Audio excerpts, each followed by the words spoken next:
তুমি সবসময় একে একরকম ওকে একরকম করে বুঝিয়ে দিয়েছো। আজকে তুমি আমাদের থেকে বিয়োগ হয়ে চলে গেলে, তোমার কবরে চলে যাওয়ার সময় হয়ে গেল। আমরা যেন সাথী হারা হয়ে গেলাম, দিশে হারা হয়ে গেলাম। ও আব্দুর রহমান, আব্দুল খালেক, তুমি যদি আমাদের কাছে আরো থাকতে, আমাদের আরো ভালো হতো, আরো ভালো হতো।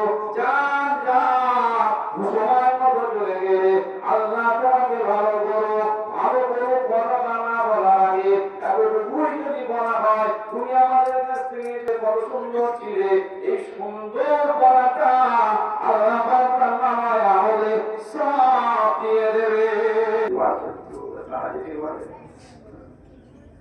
তারা যদি তাদের সাথে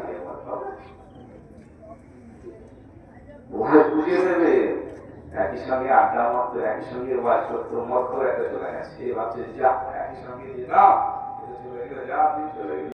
ভগবানই একটা কথা জিজ্ঞেস করবো, জীবনে কোনোদিন ইন্টুসিন্টু কিছু করেছো? ওই ইন্টুসিন্টু করেছে পড়ার লাইফে, সে যদি পার্কে সারাদিন যদি করে, মাস হাত জুলার সাথে যদি করে, সে যদি ওই মুহূর্তে বলে দেয় কসম আমি করি, যাই আছে কিছু কিছু ক্ষেত্রে যাই আছে। মিরাজ মুবারক থেকে আমার মুসলমান এসেছিলেন। মিরাজ মুবারক থেকে আসার পর আম্মা জান আয়েশা সিদ্দিকা বলেছিলেন, ইয়া রাসূলুল্লাহ, ইয়া হাবিবাল্লাহ, হুজুর কোন একটা দিনে আমার রাসূলের ভাব হাস্য ভাব, মুখটা খুব সুন্দর সুন্দর ভাব, উৎকট অবস্থায় আছেন, খুব হাসি হাসি ভাব। আম্মা জান আয়েশাকে বললেন, ও আয়েশা, আজকে আমার মনে খুব আনন্দ হয়, আজকে আমার মনে খুব খুশি হয়।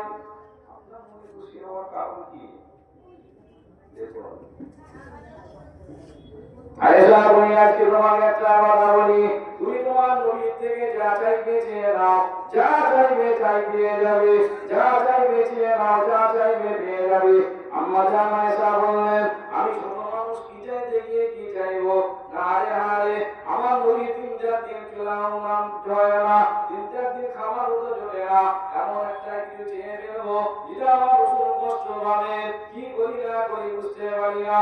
বললেন, আমার ইয়া রাসূলুল্লাহ, ইয়া হাবিবাল্লাহ, হুজুর আপনাকে একটা ইজাজত দিতেই হবে। আপনি একটা ইজাজত দেবেন, কি বলুন? বলল, কি?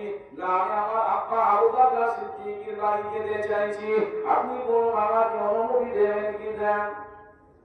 কি করে বাড়ি? খুব দূরে না, ইজাজত